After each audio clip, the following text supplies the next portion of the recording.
Welcome to IFAStories, where ancient wisdom meets modern storytelling.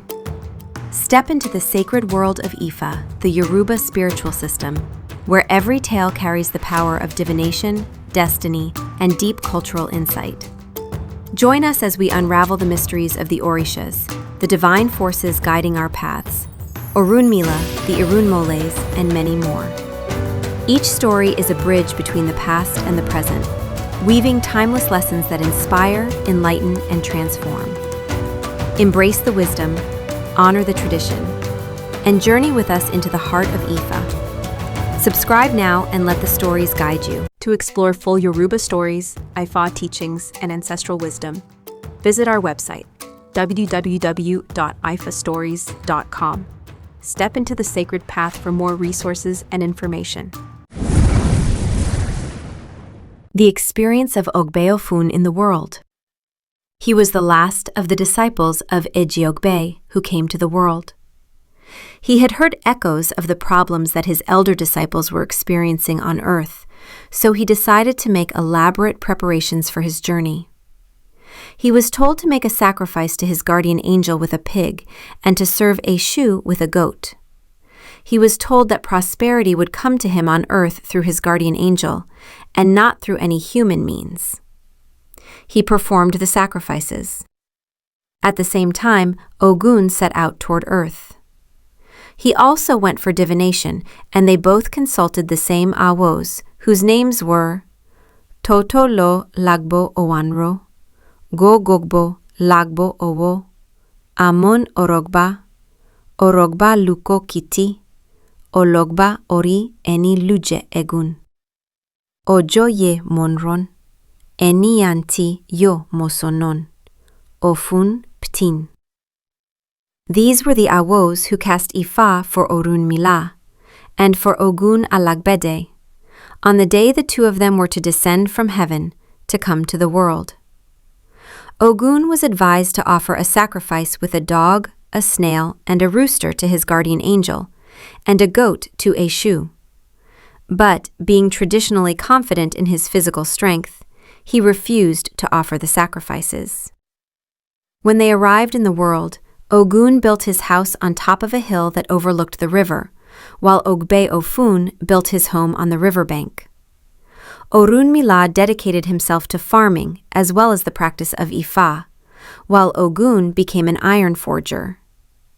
One day, Ògún suggested to Orunmila that they should return to heaven to make a declaration before God, so that he might allow prosperity to come to them on earth. Upon arriving in heaven, God convinced them to return to earth, promising that he would take care of their needs. With that certainty, they both returned. The next day, God prepared all kinds of gifts and treasures, including money and beads, and placed them in a large clay pot. He sealed the top with fruit pulp, Eko Ojiri, and sent 2 celestial messengers to deliver it to Ògún as food from the divine. When the celestial messengers delivered the gift to Ògún, he opened the lid with his shears, scissor-shaped tool, and found it contained fruit pulp. He began to doubt because Eko Ojiri was not his preferred food. He said that since only his younger brother Ògbè Òfún enjoyed that, he would save the pot for him.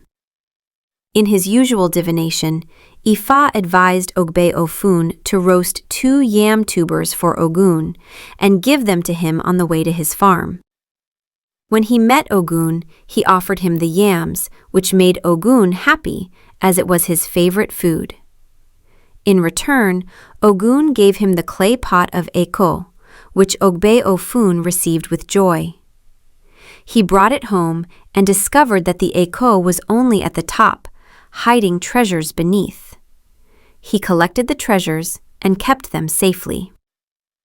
5 days later, Ògún cried out in hunger and suffering, and his cries shook the earth and echoed through the heavens. God prepared a pot even larger than the first, filled it with the same treasures, and covered it again with fruit pulp to conceal its contents from the carriers. When the pot was given to Ògún, he again saw the fruit pulp, assumed it was the same, and saved it once more for his younger brother. When Ògbè Òfún heard Ògún's cries of hunger, he again prepared yams for him, along with a bottle of oil and wine, and took them to him. When he gave Ògún the food, Ògún again gave him the pot. This time it was so heavy he could not carry it alone, so he asked one of Ògún's servants to help. With the treasure he found, Ògbè Òfún bought several slaves, a horse, and furnishings to decorate his house. He had clothes adorned with beads made, shoes, caps, and even a beaded outfit for the horse. Now he engaged in farming with the help of his slaves. The next day, Ògún cried out again. The vibrations shook the foundations of heaven and earth like an earthquake. God began to wonder what Ògún was doing with the gifts he had sent. Once again, he prepared a pot full of treasure, covered it with fruit pulp, and sent it down. Ògún once again discarded it. After Ògbè Òfún gave him the roasted yams in exchange, Ògún complained that God wasn't sending what he wanted, while Ògbè Òfún declared that he was satisfied with the food he received. 3 days later, Ògún roared again. This time, God summoned him to appear in heaven. The night before his departure, Ògún placed a block of solid iron in his forge and heated it until morning. Ògbè Òfún was also preparing for the journey. In the morning, Ògún took the red-hot iron on his shoulder and walked toward heaven, burning everything along the way. When he arrived at the palace, he raised the iron as if to burn the Almighty. God ordered him to keep his distance and asked for Ògbè Òfún. Ògún said he was on his way. Ògbè Òfún, dressed in his beaded robe, adorned his horse and set off for heaven. Upon arriving, he dismounted and prostrated himself before his father. God looked at Ògbè Òfún and then asked Ògún what he had done with the food that had been sent. Ògún replied, asking if God didn't know he didn't eat fruit pulp, and added that he had always given it to Ògbè Òfún, who was the only one who knew how to eat it. God looked at Ògún and proclaimed that Ògún would never again have peace of mind for all eternity and would always be restless and forsaken. On the other hand, he declared that Ògbè Òfún would always live in peace and prosperity, and that people would always serve him wherever he went. That is why Ògún is always heated or struck on the head, while food finds its way to Ògbè Òfún wherever he is. That is how this Òdù earned the nickname Ògbè Òfún, meaning the one to whom food comes at home. With that proclamation, God permitted them to return to earth. Upon arrival, Ògbè Òfún brought out a pig, a goat, and a full-grown ram to celebrate a feast of gratitude to his Ifa.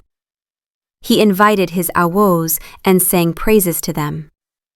In Igbodun, it must be told to the initiate that their guardian angel will make them rich, and that they must always receive offerings and gifts with joy and use them for themselves. They must never give away what others gift them, no matter how unattractive it may appear.